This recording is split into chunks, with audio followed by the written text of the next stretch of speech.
Postcards from a Dying World, the podcast. For more than a decade, I've reviewed over 1,000 books that are mostly science fiction, horror, and bizarro.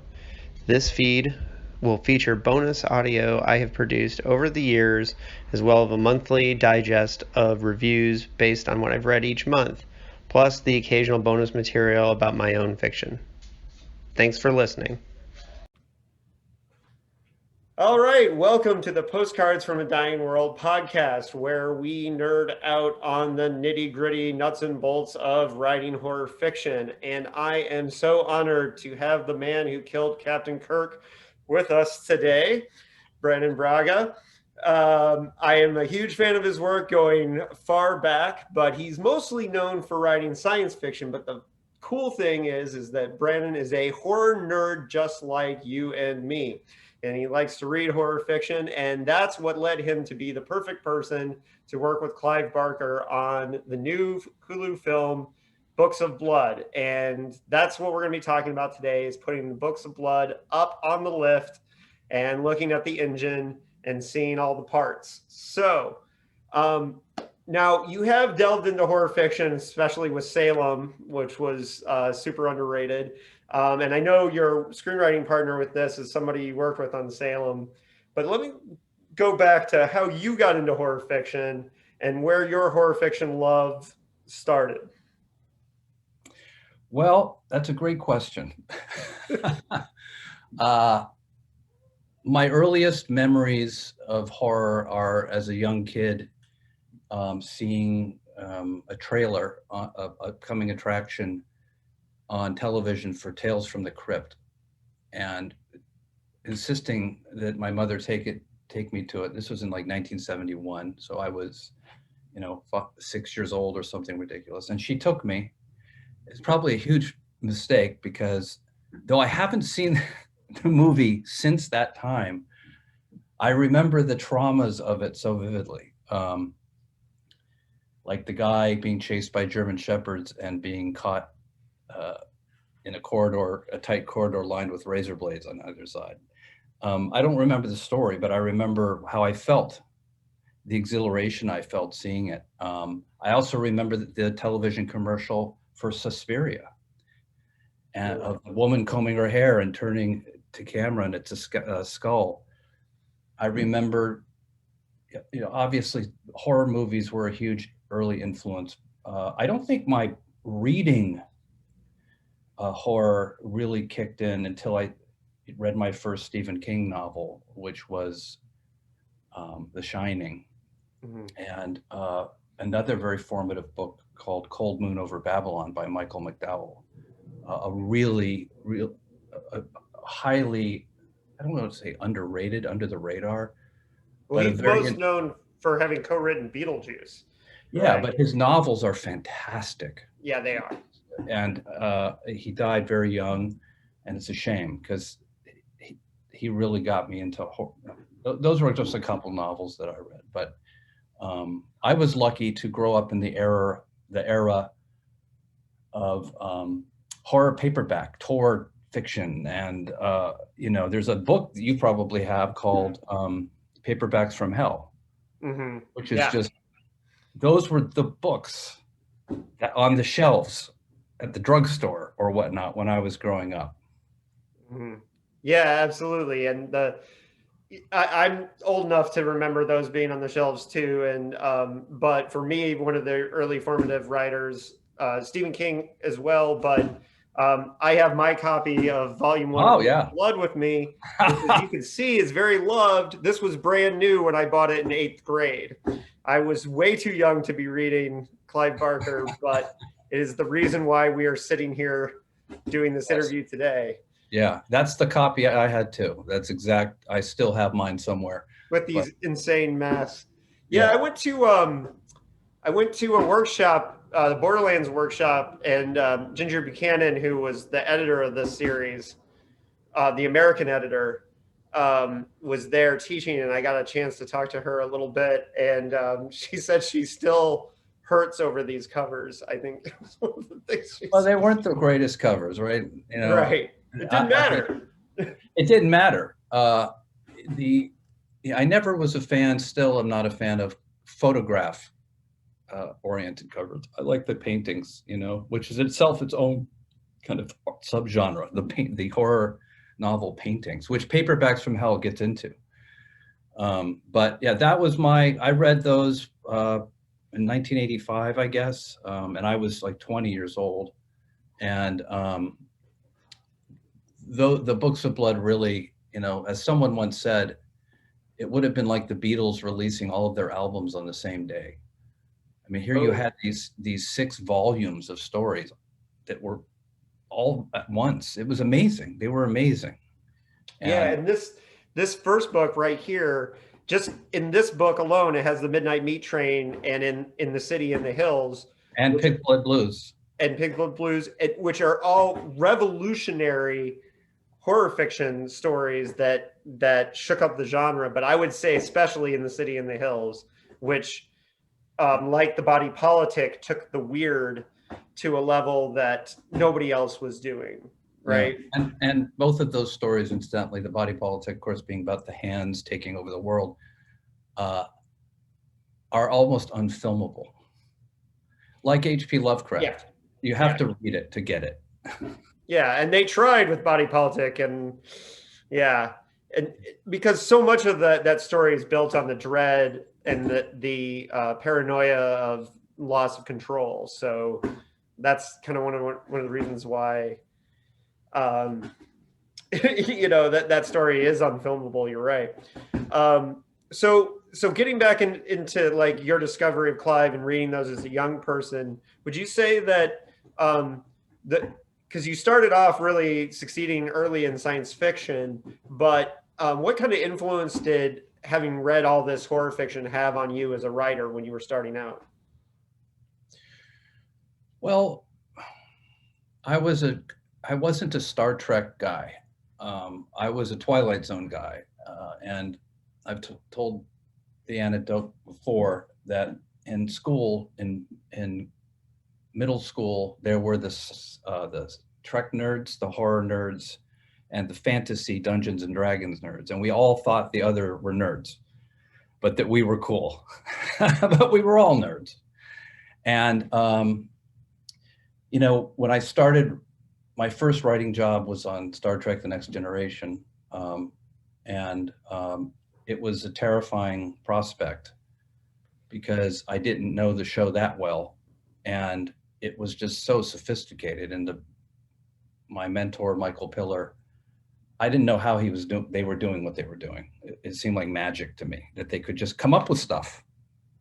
But the only way I could approach the show that I could understand was as an anthology Twilight Zone type show, because I knew the show could accommodate kind of any kind of storytelling and any genre, and was in essence an anthology show in that every week was a standalone story with recurring characters. So I brought the only sensibilities I knew, which were kind of weird fiction sensibilities. So a lot of my episodes, particularly on Next Generation, tended to be the high concept, strange ones, and sometimes scary ones, because that's what I knew. That's what I knew.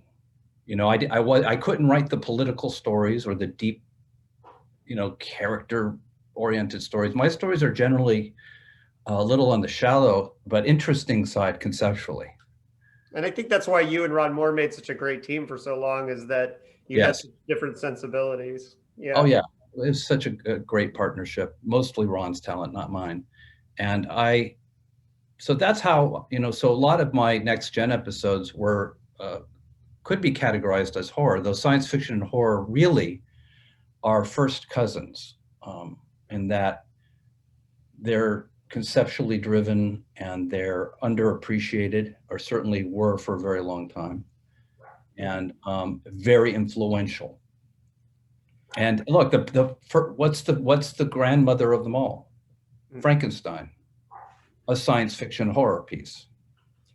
Well, one of the reasons why I think the Berman era of Star Trek produced so many great writers that have gone on to do great work outside of Star Trek is that you guys are clearly fans and totally okay with being fans. And one of the things that I think that I think of when it comes to your working with Clive Barker is that, and I saw in one other interview, you talked about how you went to a signing for Clive's very early on. And, I'm sure you kind of approached this. It's almost impossible, I would think, as a writer and I've had the chance to meet Clive myself too at the 2006 Bram Stoker Awards. They put all the vegetarians together.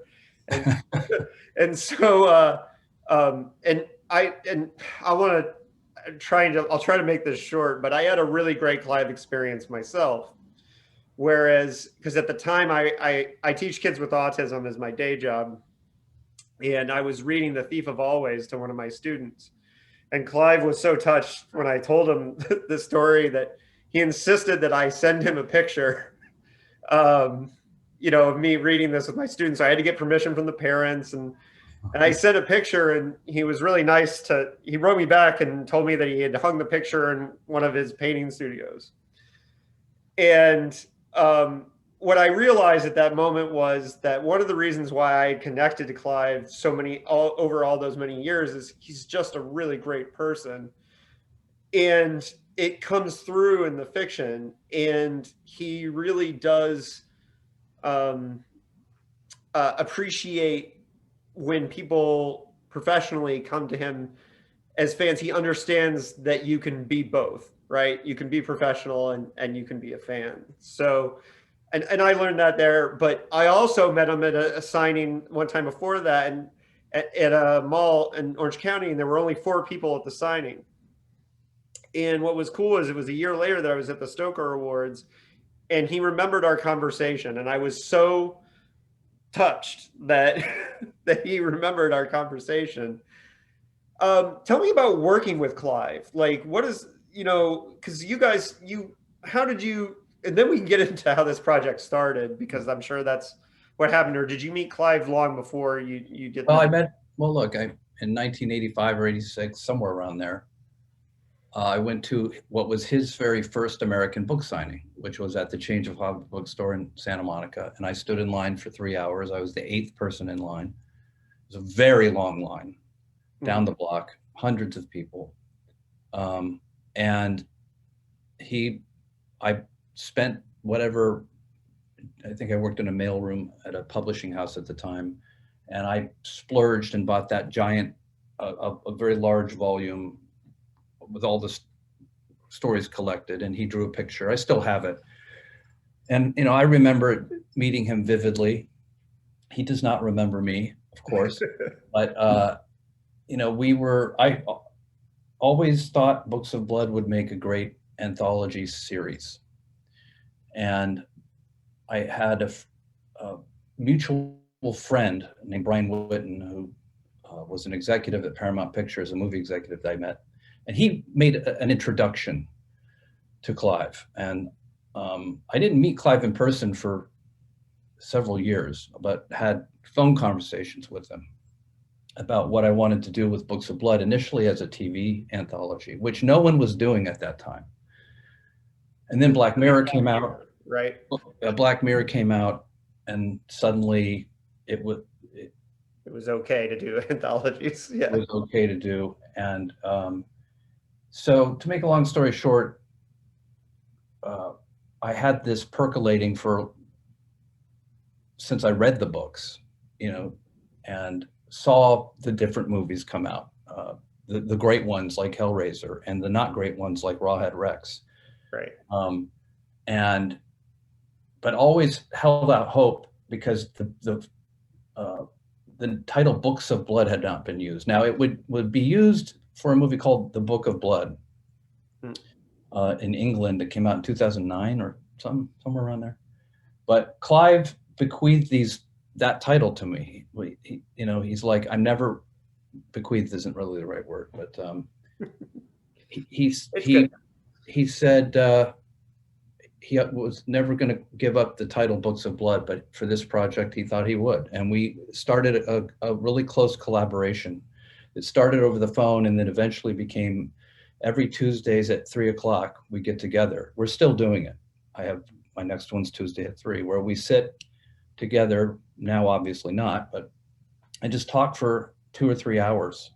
And I've recorded most of the conversations with his permission. And they're fascinating, deep conversations about horror and literature and movies. I hope one day he'll let me publish them, because it's kind of like a Truffaut Hitchcock situation where you have this, and I'm not Truffaut, it's the analogy being a fan, a super fan, aspiring to do work like his, talking to the master. And they're great conversations. I don't know if I answered your question. I have no idea. Well, how it started.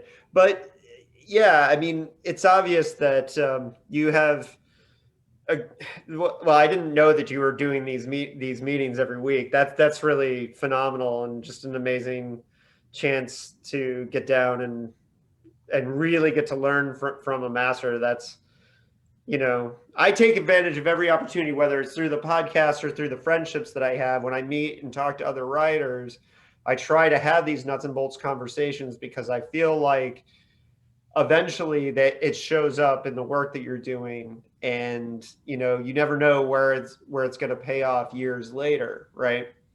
That you're stuck in a corner with a writing project, and maybe you don't know how to solve something, whether it's in the outlining process or the writing process, and that kernel of truth that you got from this friendship or this conversation, can pay off later. It's really important. So that's great that you had a chance to do this.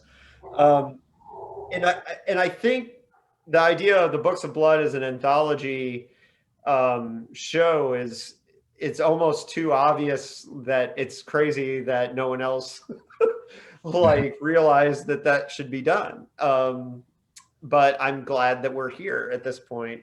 But yeah, I mean, between the 6 volumes of the Books of Blood, there's so much invention, there's so much craziness. But what's exciting for me is that you got to do 2 new stories. So we'll get to that in a little bit. But I wonder if we could go back a little bit to talk about a couple of the short stories that were particular game changers for you. I already mentioned, for me, I mean, the first book, it's Midnight Meat Train and In the City in the Hills. Book 2, it's Dread. And then when you get further on, it's The Body Politic in, I believe it was 4. And then you have The Forbidden, which became Candyman. These are all revolutionary pieces of horror fiction. I'm wondering if there's ones that had a huge impact on you, stories that yeah, you come back to. I mean, look, In the Hills, the Cities is one of the great pieces of uncanny, weird fiction of all time. But the ones that scared me were Pig Blood Blues and Dread.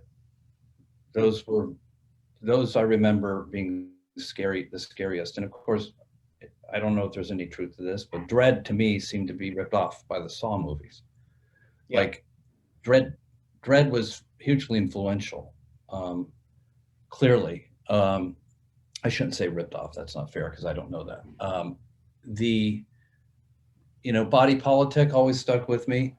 One of my favorite, and I don't remember what volume it's in, was The Life of Death, about the woman with cancer who unearths a plague pit in London, which incidentally is Clive's favorite Books of Blood story. Interesting. And he really wants to adapt that one. Of course, you'd have to film it in England, so I'm not sure how that would happen. But, I was attracted to the psychological stories like The Life of Death, which is a very nuanced story. It's subtle. It has, horrific elements and a very high concept, which is these plague pits, thousands of them underneath London. A lot of people don't even know are there, with hundreds of thousands of bodies. And in this case, the plague is unleashed again. I was attracted to, even Pig Blood Blues, which is about a presumed haunted, 400-pound haunted pig who eats pedophiles, is almost, or is it? you know, it's a very nuanced story. So I was attracted to those kinds of stories. Well, Like a lot of people think Clive Barker, and understandably they think Hellraiser. They think splatterpunk. They think body horror. They think Pinhead. But he was so much more than that. His stories are so much more diverse. well, I think personally, like, even though the Books of Blood to me are the most pure as far as the horror goes, I'm a huge fan of the books, of the art, the Everville, and the Great and Secret Show.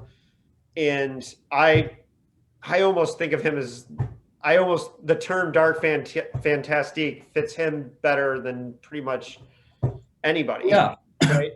He's more like Ray, to me, it's just my opinion, he's more like Ray Bradbury than he is Stephen King. Mm-hmm. You know, I think of a book like Something Wicked This Way Comes, and it's very Barkerian, or The Great and Secret Show is very Bradbury. You know, and then, you know, if you talking to Clive, I was surprised to hear that he doesn't consider himself to be a horror writer, that the Books of Blood was his horror. And once he'd written them, he was done with horror. He was moving on to other things. And I was kind of stunned to hear that. I hadn't considered that. But because my first Clive exposure was Books of Blood, to some people it's Thief of Always. Mm-hmm. And that was a huge influence in their life. You know, he's not just Books of Blood. Mm-hmm. Yeah, and you know, it's funny because I grew up in punk rock, and you know, the difference between the stage and the musicians and the fans is like nothing. So growing up, like, meeting your heroes or your idols wasn't like a real big deal, like, because it was like I grew up, you know, around the bands, you know what I mean? Yeah. But that one weekend where I met Richard Matheson and Clive Barker in the same weekend, Richard Matheson and Clive Barker are like the only two times where I like wanted to get on my knees and say I'm not worthy, you know? Oh yeah, I know. And I can imagine that having these conversations all the time with Clive, that you probably have those moments routinely in the middle of conversations where he'll just say a nugget or something where you're just like, oh my gosh. Yeah, it's you know, he encourages me to set aside my fandom and just be a collaborator, but you know, it's almost impossible. Mm-hmm. It just is. All right, enough of all that stuff. Let's get into the craft of writing. Let's get into the nuts and bolts of sitting down. As Oliver Stone would say, ass plus chair equals writing. We're going to get into those moments because that's what we do around here, and I'm really excited to do this. So now a lot of this does come from the collaboration process of these conversations. So from the beginning, I'm sure you came to Clive and said, this is how I want to do an anthology movie or show.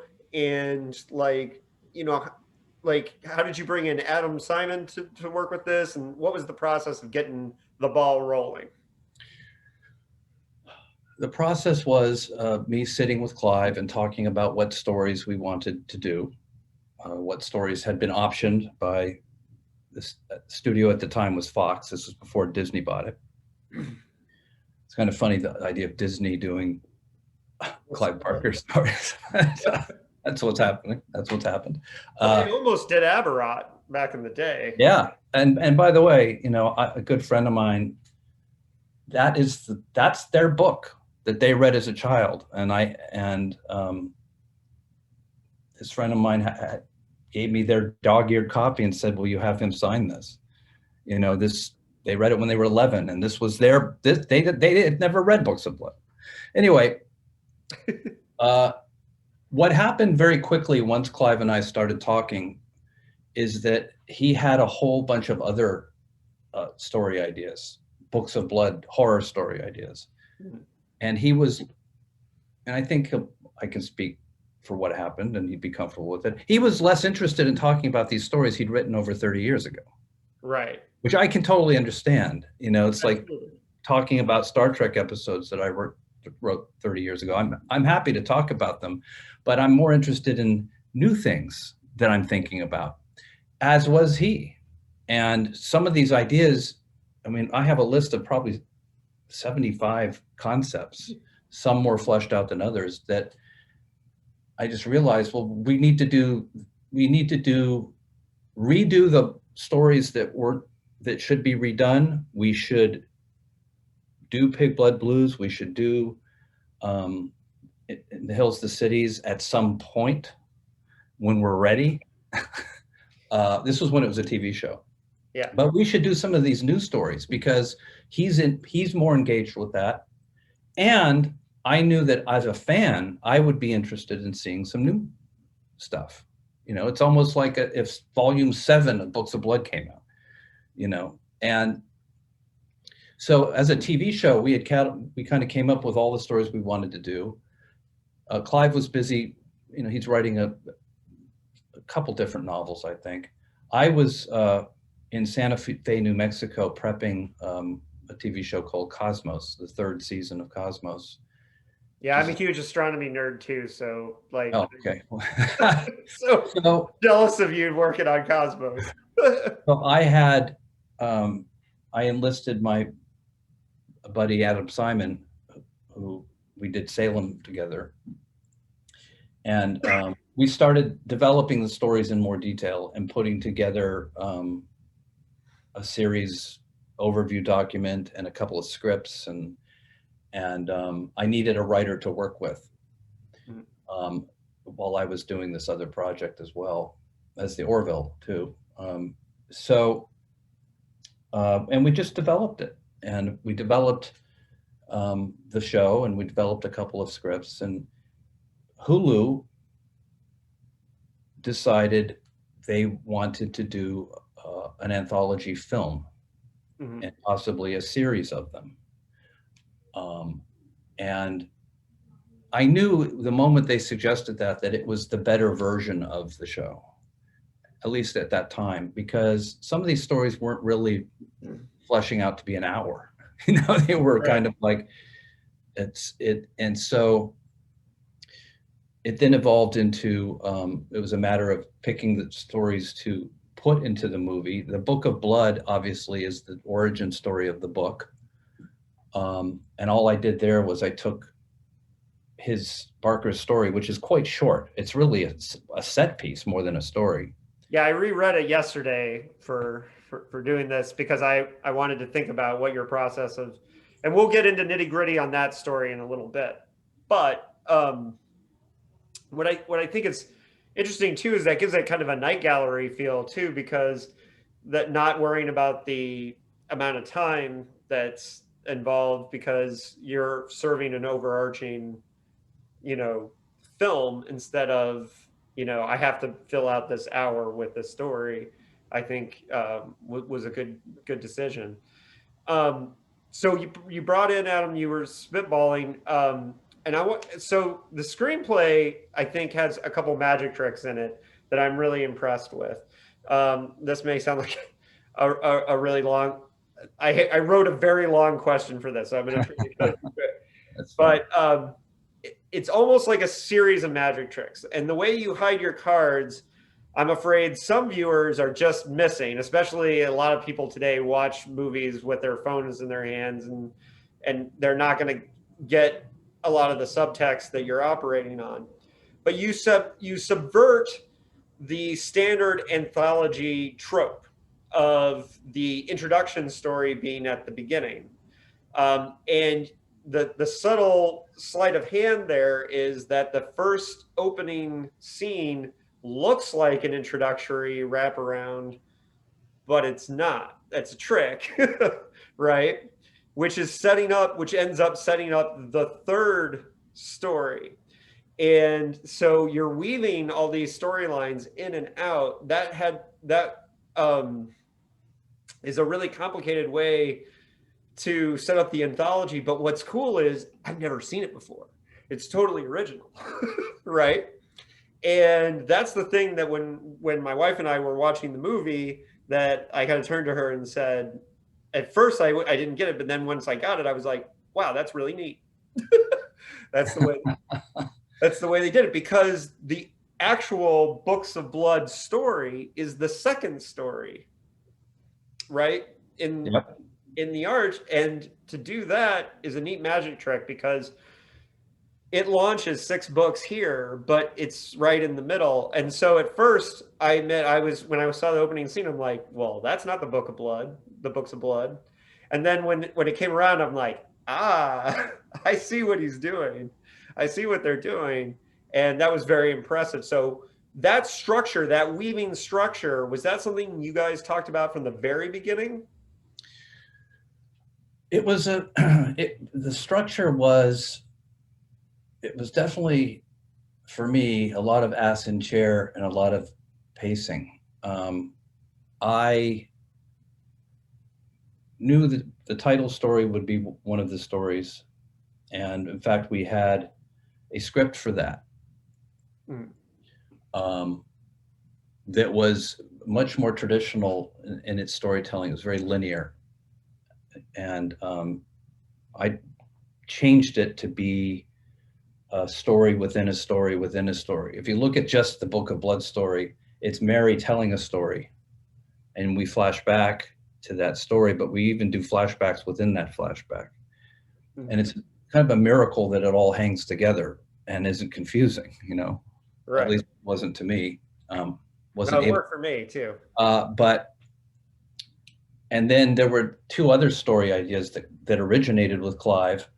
And one was the Jenna story with the bodies in the wall, which is based on a case from the 1960s about, there's a married couple that were killing and burying bodies and body parts in their walls and floor. I can't remember their name, but Clive was really struck by that as a young man. And that's how that story originated. And then we'll drill down on that story. Yeah, okay, sorry. Anyway, the structure was sitting down and figuring out the best way to take the framing device story, the haunted neighborhood gangster story, and laying it all out. And I didn't want to do the Book of Blood first. I mean, I knew that. It just seemed too obvious. And I knew I wanted the ending to be what the ending of the movie is, which was the most, what's the most powerful ending this thing has? And I think that one where Jenna goes back to the house was it. It was tricky to structure and took a lot of, I actually went out of town to a resort I go to in Palos Verdes. And it's just kind of my writing place for this movie. And I just sat and had to figure it out. And if I've said this before, I really looked at Pulp Fiction as my inspiration for the structure, because that's a really successful anthology film.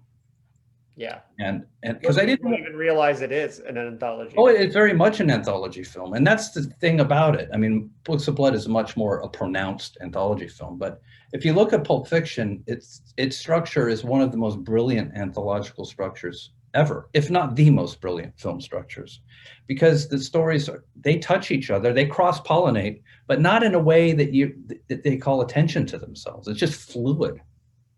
And that's more of what I looked at. That's interesting. I didn't see that, but now that you're mentioning it, it's very obvious. Yeah, I mean, I admit I did the same thing in my short story collection, Amazing Punk Stories. I did a framing story at the beginning, and then I tied it to the novella that ended it, because that's just what you think you're supposed to do with anthologies. And as I was it's funny because as I was writing my questions for this, I looked at that book on my shelf, and I thought to myself, man, I really wish I had thought of something like this where it was all interweaving. And so I had a moment of writer jealousy there, which is always, I love anytime I read a book or see a movie where I'm jealous of the writer. I think they've done good work. Like Stephen Graham Jones's new novel, The Only Good Indians. I told him when I first talked to him that I was like, I see with jealousy on every page of that book. Your review of the book was interesting. It was the most humble book review I've ever read. It's just like, I don't pretend to understand everything about this book, but I'm going to write the review anyway. Right. Well, and interviewing him was interesting because he told me it was funny because at one point he said, "Well, I just wanted to write a Friday the 13th movie, but I don't have the rights to Jason, so I made up my own." And it's funny because I was looking for, and I told him I was looking for all these levels, and he's like, "I just wanted to write a serial killer slash thing." That's so funny. And he ended up with a lot of other levels, but anyways, I could go on about that book for a while I too. haven't read it yet. Oh well, I get just read ready. Night of the Mannequins, though. Oh, I haven't read that yet, so you got me beat on that. But I'm reading it soon. But Only Good Indian is incredible, and the structure is really amazing on that one too. All right, so the introductory story in the Books of Blood. We'll get into more nitty gritty of that when we get around to it being the second story. But the story of Jenna is effectively kind of the A story, if there really is one, or the first story. Yep. Yep. And my favorite aspects of storytelling are always parallels and reversals. Like that's to me, everything is parallels and reversals, and I think that's a Shane Black thing. I think I learned that from him. But but the key to this story is that it hits both a parallel and a reversal because Jenna has this disorder where she is terrified or horrified by like loud sounds, chewing sounds, those kinds of things. And so the chewing is very important because it's a very good example of how she is affected by this. And so once you get to the horror aspect where she's at the house with this married couple that put people in the walls, like it's such a great parallel that she could end up in the situation where she could be trapped forever with no control over her environment. That's a great reversal. And then the parallels with the lack of control that these people give to their victims versus her disorder. A plus. Tell me about developing this story with Clive because this is a new one. This is one that he brought to you. Yeah. Again, based on a married couple in England, and I can't remember if this was based on them. They were serial killing people in their home, in a perfectly ordinary home in a perfectly ordinary neighborhood. And I'd have to ask Clive. It may be that she was a nurse and he was a carpenter, or maybe Clive made that up. But his original concept was that they were keeping these bodies on the brink of death in their walls and floors and ceilings. And we would never, and she's the nurse, so she had that expertise, and he's a carpenter, so he had that expertise. And in his original conception, we would never find out why they were doing it, only that it began with their own children. Now that's based on the British couple, that the first people they killed were their kids. What then Simon and I developed further was the protagonist of Jenna. And and I wanted to do kind of a Marion Crane from Psycho type situation about a girl on the run, because I think it's a good, and I read one review of this movie saying that it played initially a little more like an Alfred Hitchcock Presents episode, which I took as a compliment, though the review was a scathing negative review. That was not a good thing in their mind, although I'm thinking, why is that a bad thing? It's not a bad thing at all. It's like, anyway, and develop, this is a really important kind of question, because we had the basic concept of Sam and Ellie in the house, and we had the concept of Jenna. And I knew I wanted to do the misophonia thing, which is the hatred of sound, because I have that myself, and I'd never seen that before. And I thought it was a good way to depict a highly sensitive person that isn't autistic or doesn't have a sensory integration disorder per se. Although it may be that's what misophonia is. They don't really know. And we knew that she was going to end up at this house, and we knew that she was going to bond with this guy named Gavin, and you were going to think that somehow he was coming to the rescue, but he'd already been buried. We had all that. But what we didn't have was the ending of that particular tale. And Adam Simon in particular was really struggling with it because it was becoming a damsel in distress story. And what was going to happen? Was she going to get away? Was she going to tell on them? Were they going to be busted? Would she get caught and buried? And it truly wasn't until one of those things where I was on the phone, Adam was in LA, I was in Santa Fe on a Sunday afternoon. And I said, what if she went back? Right. And that kind of stopped Adam. And it was the first time I think that he became fully engaged, because it then became a challenge as a writer. Wow, what do you mean? There's no way she can go back. And I'm like, it's kind of the only way it can end. Right. But how is that going to work? And who's going to believe that? And it was Adam that then came back and surprised me with the concept that Jenna's trauma at school was her own doing, and that she was tormented by, and he had based it on this real life case of a teenage girl who convinced her boyfriend to commit suicide via text, but which is a well-known story. Yeah. And I was shocked by that, and I almost rejected it. I'm like, this is a little too scandalous. Like, but it all kind of worked. And so it was this piecing together. And then I remember when we wrote up the outline for that story and turned it into the studio, I was pretty sure that they were going to look at the ending and go, huh? No. But they loved it. And it's a good ending, you know, and it is really the only way it could end, was her going back. Right. And So it was a long journey from the conception of the story to what it became. right. And I think what's really kind of interesting too about this character, and what makes her such an interesting character, is because, you know, you have so much sympathy for her early on, you know, and then it is a big turn.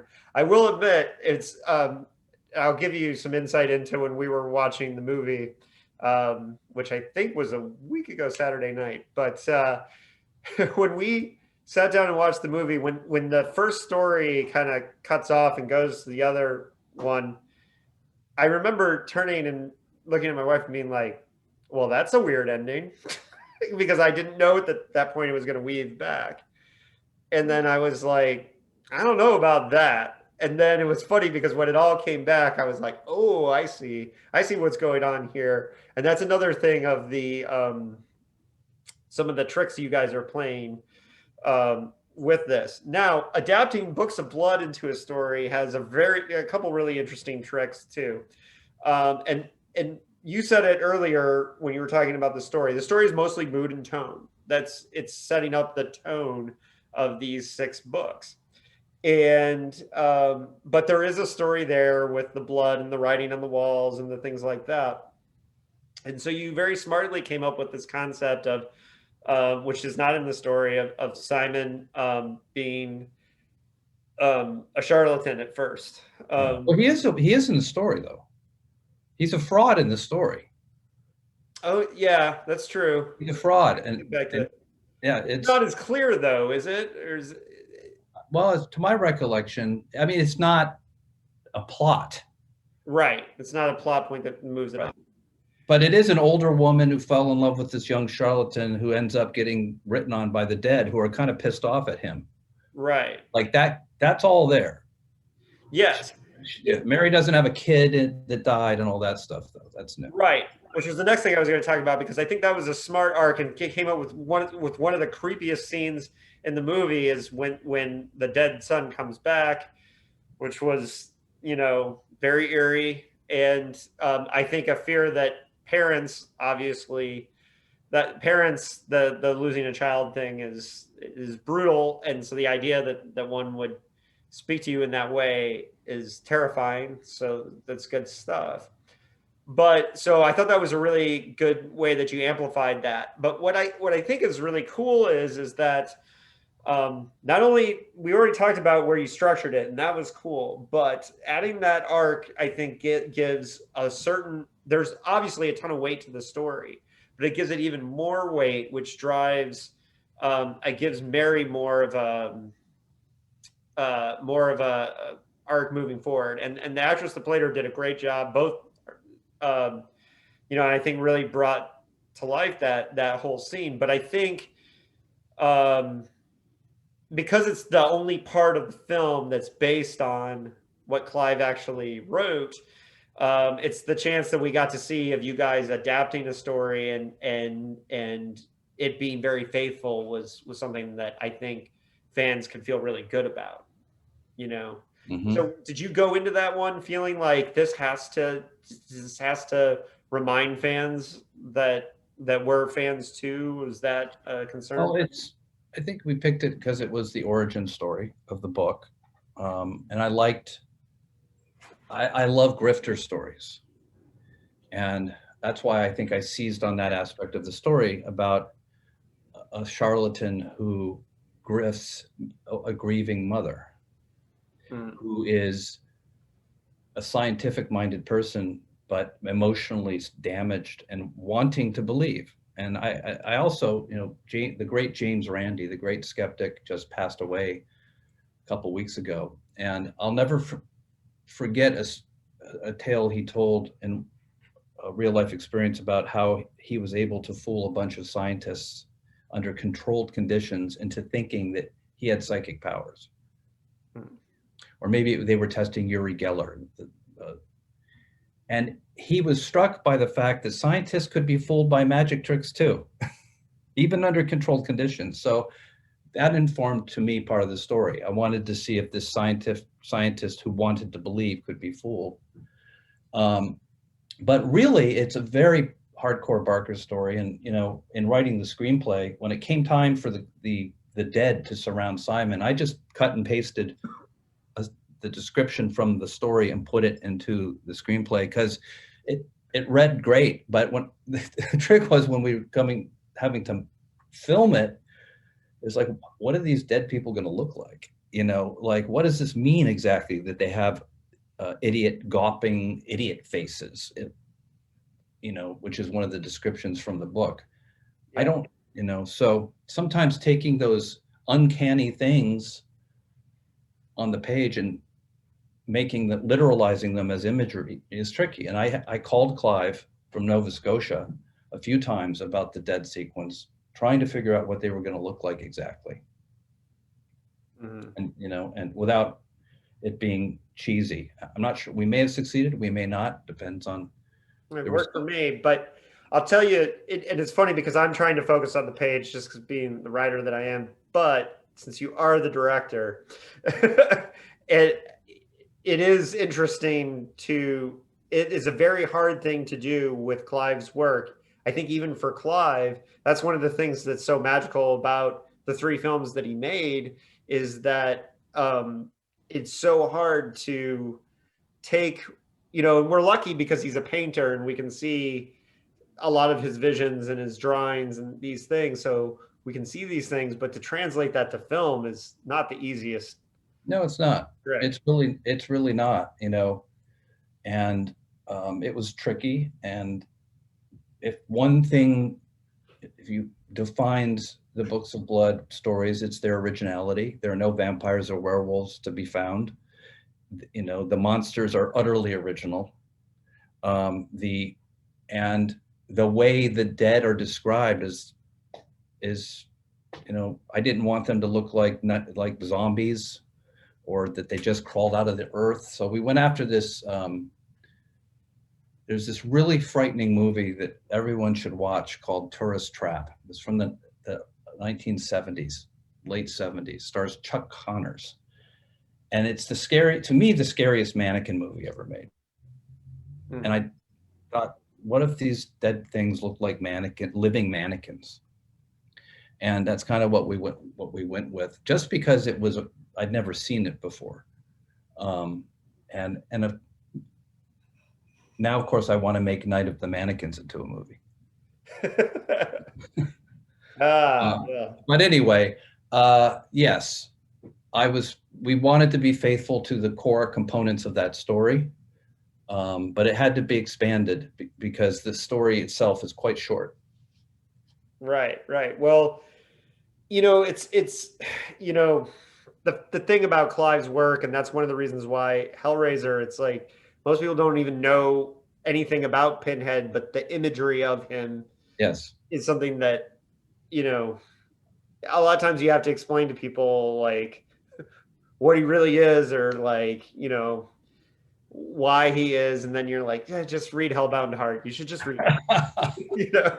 Yeah, but we're lucky that Clive made that movie. God, we are, yes. Because it is the purest filmed version of his work. It just is, and it has terrifying imagery in it. I mean, there's a shot of a creature coming down a hallway toward camera that I'll never forget. It's very Lovecraftian. It's just, you don't even know what the fuck it is. Is it a spider? What is that? And, he was able to, and Pinhead, we talked a lot about Pinhead, Clive and I, and he was very proud of the way he approached the character and having the actor speak with a flat affect. Mm-hmm. Which, if you think about it, is one of the creepy things about Pinhead, is the way he talks with just nothing, like almost robotic, which is kind of chilling, almost psychopathic. Mm-hmm. Anyway, he designed everything in that movie. Like, it's all unadulterated Clive. Yeah, and I'm a huge fan of Lord of Illusions. I think Lord of Illusions is extremely underrated. Well, and Nightbreed, if fans out there have not gotten their hands on the director's cut, because the movie that came out was massacred by the producers, and there's a director's cut on DVD you can get. I even at the Lovecraft Film Fest in Portland got to see the Cabal cut too, which was interesting as well. I think the director's cut is a slightly better than the Cabal cut, but and I'm not knocking Nightbreed. It's just I just have a particular affection for Lord of Illusion. But yeah, so, and I think it's great that you're having these conversations with Clive too, and that you're recording them. I know Josh Olson kind of did the same thing with Harlan Ellison, and was able to preserve a lot of the knowledge that died with Harlan, and better him than me to I'm glad somebody did it, well, or Peter Bogdanovich with Orson Welles. And I'm not saying I'm the guy with Clive, but I just know if you transcribe these conversations, which is mostly Clive talking, they're fascinating, and I'm hoping he'll allow that at some point. Yeah. Well, so we have one story idea left, which is the Chernobyl supernatural storyline with the gangsters. And I love the concept of the supernatural Chernobyl. I feel like you could do an anthology show about that. Yeah. And it's a wonderful concept. How did that concept come together? That was Clive and I talking, in this case on the phone. And he had an idea about some kind of, and he might have even tied it to the Book of Blood, that maybe someone's searching for the Book of Blood, and it's deep in a neighborhood where at the ground zero. I made the Book of Blood literally ground zero. Mm-hmm. One of my writing regrets was, that's a big idea that was underdeveloped and really serves as a framing device in the movie, that I think it could have been its own movie, because the concept originally, and it was more fleshed out at one time, where the deeper you got into the neighborhood, the more frightening things became, the closer to ground zero that you got. But I was running out of real estate at some point, and I had to make a decision on scaling back some stuff. And I think that story was just, I wished it could be developed further. and maybe it will be at some point, because it's a cool idea of, forget a haunted house. What about a whole neighborhood that people just think has gone through urban decay, but in fact something else happened, and it's filled with ghosts, and people deciding to brave by going, brave going into the neighborhood. Well, that is, yeah, I think, but you have time, right? I mean, you have time to do this. Like, the concept is out there. So, and more people go to Hulu and watch this movie, and maybe watch it multiple times, get the numbers up there. We'll make sure Well, that's the thing, it's really, I think I'm told it's doing pretty well. And but it needs to continue to do well for us to do more of these things. And that's always been the idea. Mhm. And we know, Clive and I have already been talking, and we know what volume 2 would be, and we're ready to go. I have a question for you. Sure. So, I try not to read reviews, because if you're going to look at the good ones, you have to look at the bad ones. Right. But in my Star Trek days, I'm used to mixed reviews, because Star Trek is different things to different people, and you're never going to satisfy everybody. Star Trek is actually worse for that now than it's ever been. The negative fan community for Star Trek drives me nuts. And it's funny because there's people who, like, there's all these fake articles out there saying, Discovery has been canceled already and blah, blah, blah, blah. And it's actually gotten very, very, very, very bad. And it's hard for fans because we end up trying to defend the shows a lot of times. And so I don't know if that's your question that you're going for. But... I'm going to Books of Blood, which is Clive Barker is different things to different people. And I wonder, I've read some negative reviews, and there are plenty of them. There are some positive ones, but it's mixed. And some people really hate this movie. You seem to like it. And what's weird to me as a filmmaker is, but I have to go back to my Trek days. The very things that some people like about the movie are the things some people hate about the movie. Right. Well, I will be honest with you, Brandon. Part of the reason why I reached out to you and was very excited to talk to you is because I had 2 arguments about this movie, where, and I got so into defending the movie because I was like, no, you're missing out. And I started talking about the structure and the things that I liked. And then I was like, you know what? I would really like to talk to the guy who wrote this.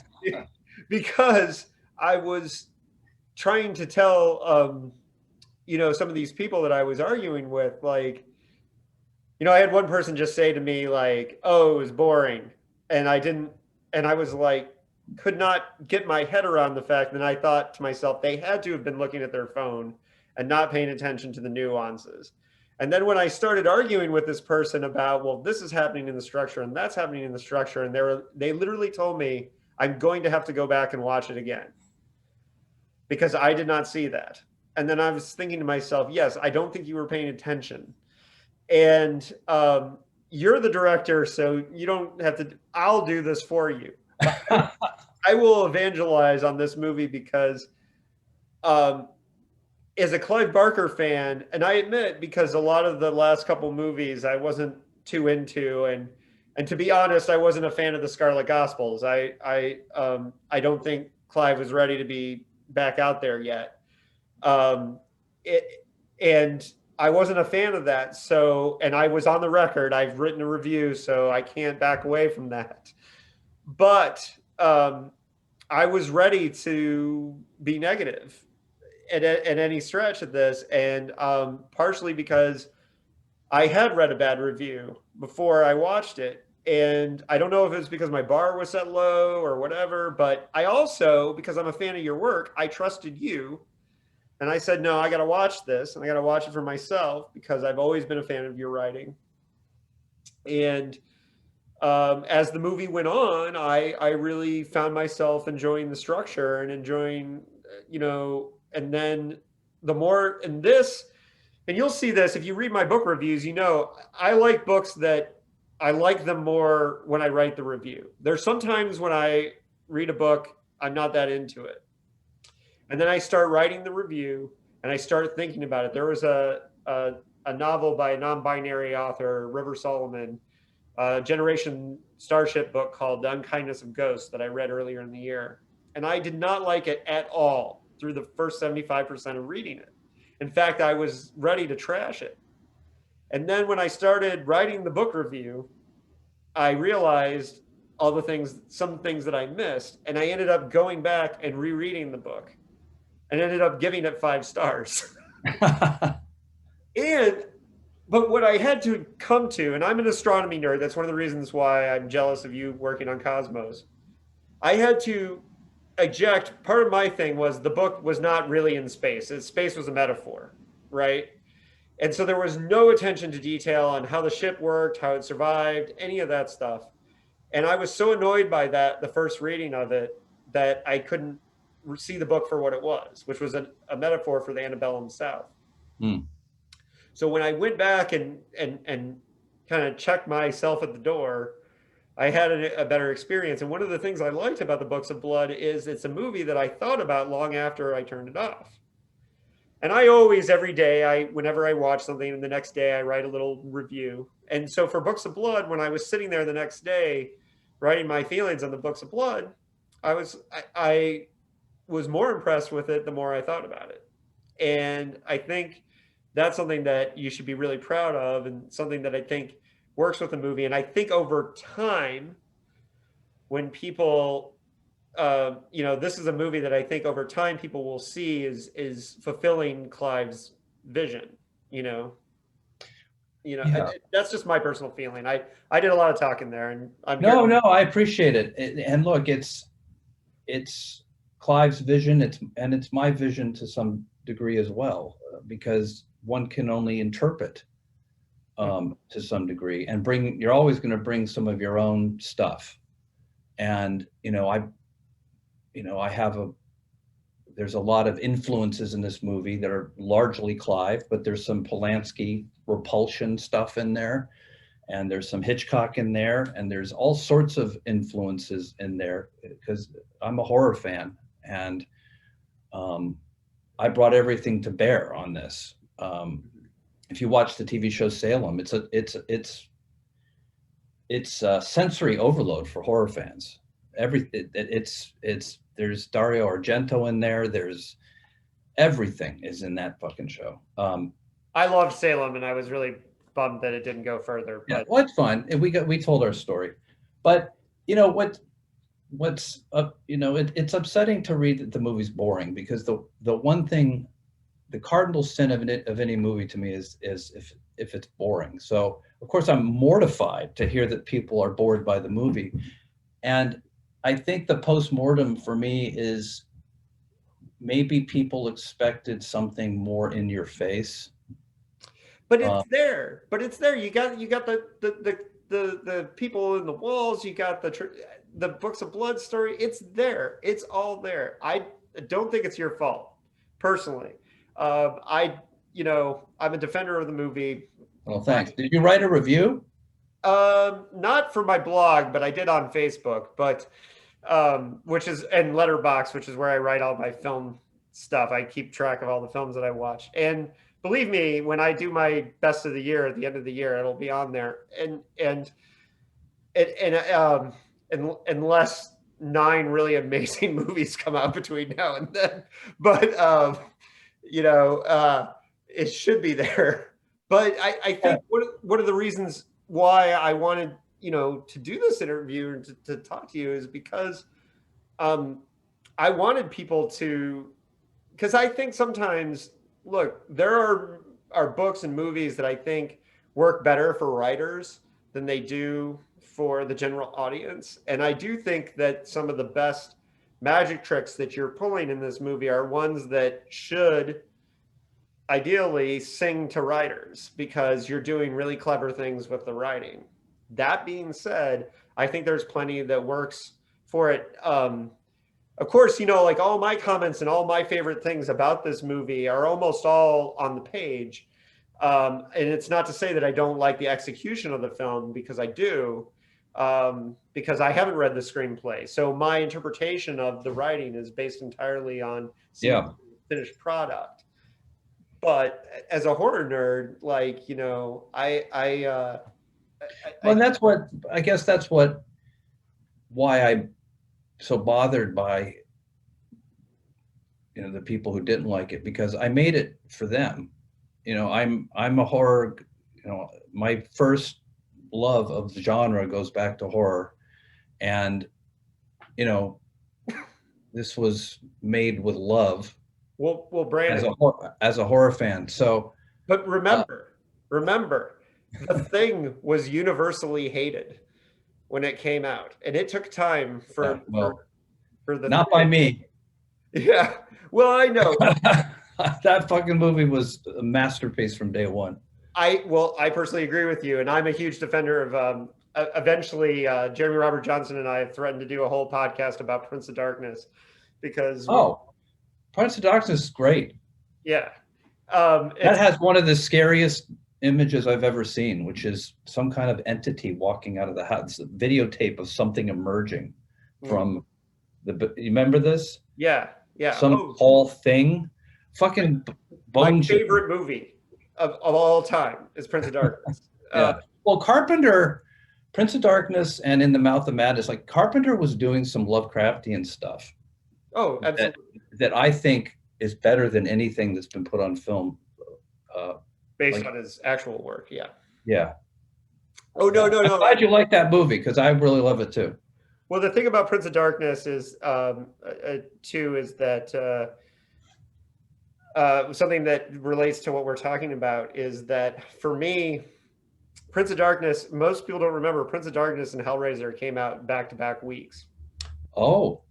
And two of my all-time favorite horror movies. And what's funny is I was 13 years old, 1987, when they came out. And I always tell the story is that Hellraiser came out week one and Prince of Darkness came out the next week. And I convinced my father, who's a political science professor and not into genre stuff at all. I said, because he knew how much, because I was reading Clive Barker and I had all these Clive Barker books. And I said, Dad, it's my favorite writer, and he wrote this movie. It's R-rated. Can you please take me to see Hellraiser? And he said, sure. And he took me. And halfway through the movie, he leaned over to me and he said, your sister's taking you to the next one. That's great. And so the next one was Prince of Darkness, and my 19-year-old sister took me to that one. But it was hilarious, because one of the things that I thought was great was he didn't say these sadomasochistic demons from hell are something you should not be watching. He just said somebody else. I don't want to see this. Yeah, somebody else. Although he did take me to Maximum Overdrive, and I still feel bad about that. But Brandon, this was great. I don't want to take up too much of your time. But I definitely would love to have you on my Star Trek podcast at some point. Yeah, of course. This is great. Yeah, and we don't get into nitty gritty about individual episodes on that. I like to talk about storytelling and arcs, as you can see. Yeah. So the Star Trek one is just basically me. Well, it's also my Trojan horse, because I'd love to write Star Trek novels, and so I'm trying to convince people I know what I'm doing. But at the same time, like I am so impressed with so many of the arcs that you guys produced, and all the work that you guys that came out of the Berman era have gone on to do in other fields and other things. And I know I saw recently one of your actors, Robert Duncan McNeil, said how Star Trek was, in that era, was like the best film school that anyone could go to for directors, for writers, for everything. And it really seems like you guys have all come out of it just really incredible craftsmen. And so on that note, I do want to say one more time to anyone who's made it this far listening, The Books of Blood needs your support because we want to see more of these. We want to see because you said Clive had 75 stories that. Oh, that's a rough estimate. Yeah. But we have a long list of they're not fully written stories, but they're pretty fleshed out concepts. Right. And we want to see them. Yes, you want to see more of those. Yeah. And you're still obviously working on Cosmos too. And yeah, Cosmos season 3 is airing right now on Fox Tuesdays at 8, except for this Tuesday, obviously. Yeah, there's I think we've aired less than half the episodes, and they're on Hulu the next day. So you can watch half of it on Hulu now. And then the Orville season 3, we've yet to resume production, but sometime next year that will come out. Yeah, and I love the Orville as well. Although I do find it to be a very cold take every time someone says Orville is the best Star Trek show on TV. That really, I think it's an insult to both franchises because I think the Orville is such a great piece of work on its own, and so I just want to put that out there. They're just talking about. I think they're really talking about this style of storytelling, meaning the standalone anthological aspect of it. Which Star Trek is going to get back to with Strange New Worlds. Yeah, but it definitely has more of the 90s ethos. That's probably what people are talking about. But the new Star Treks they're the Star Treks for today. I mean, there's Star Trek. It's so hard, man. I just know from experience, you just can't win. You can't. It's like you watch Discovery. It's amazing looking show. You talk about jealousy. I'm like, how much money do they have? How are they doing all this stuff? Right. I just had people in rooms. Well, and with the Orville, I do want to give you props too for the storyline with the gender of the that, like, for a show that's so comedic, that was a tearjerker, and you guys did by at the end having the ending that nobody wanted, was really bold writing, and I know I really sang the praises of the Orville for that. Well, it's funny you mention that because that was an episode deeper in the season 1, and we moved it up to episode 3 because we knew that was the show. And if people had to know pretty early, this isn't a satire. Mm-hmm. This isn't Galaxy Quest. We're doing real dramatic storylines here, and people accepted it. Mm-hmm. All right, so I'm glad to hear that. All right. And by the way, speaking of reviews, Orville got brutalized by the critics. It was so depressing. It's just, and including by a lot of genre people. They're just like, this show doesn't work. And I just remember the Rotten Tomatoes score with the critics was like super low, but the fan was super high. And I just the fans like this show. Yeah. Well, and the funny thing is that I got really annoyed with, and that's the whole thing with the fan community, is they started to pit the franchises against each other. And I was like, no, dude, we get to have both. And that's great. Yeah, there's room for both. Yeah. That's the best point I've heard. And how lucky are we as genre fans to be, first of all, working in the genres we love, and that it's gone so mainstream and there's so much of it, Well, and you're doing an important service in your work because, as I was saying when we first started talking, the days of wandering around a genre bookstore and just sniffing out what's cool are gone.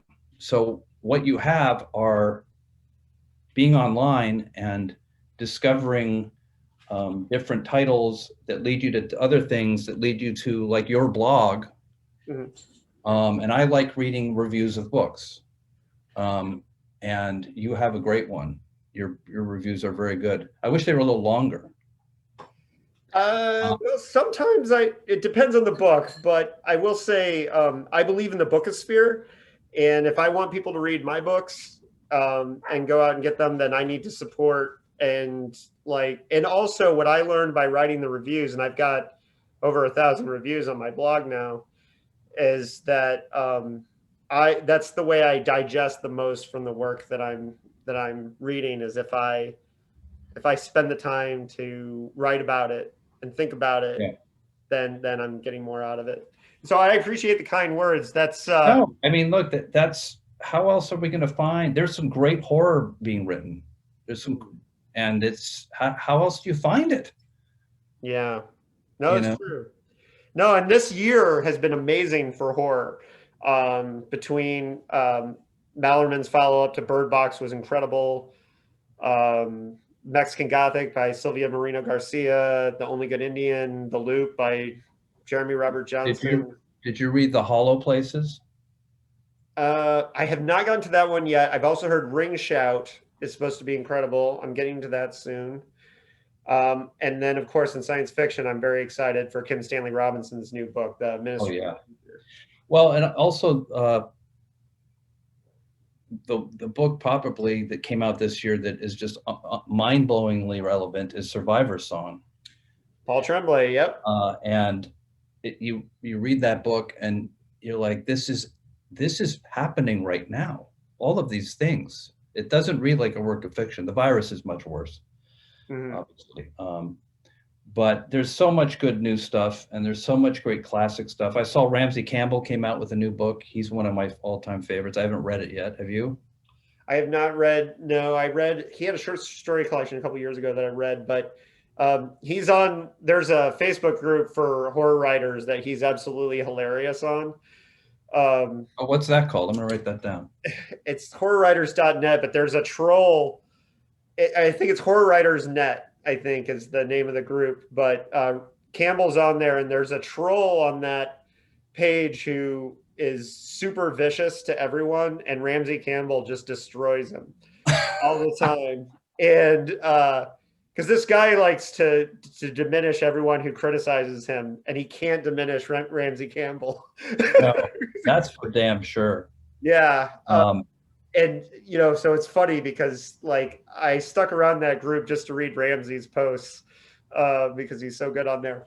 But Brandon, that was incredible. We should definitely talk again. Yeah, just email me about the Star Trek one. Yeah, this is refreshing because you're coming at this from such the writerly angle. I really appreciate that.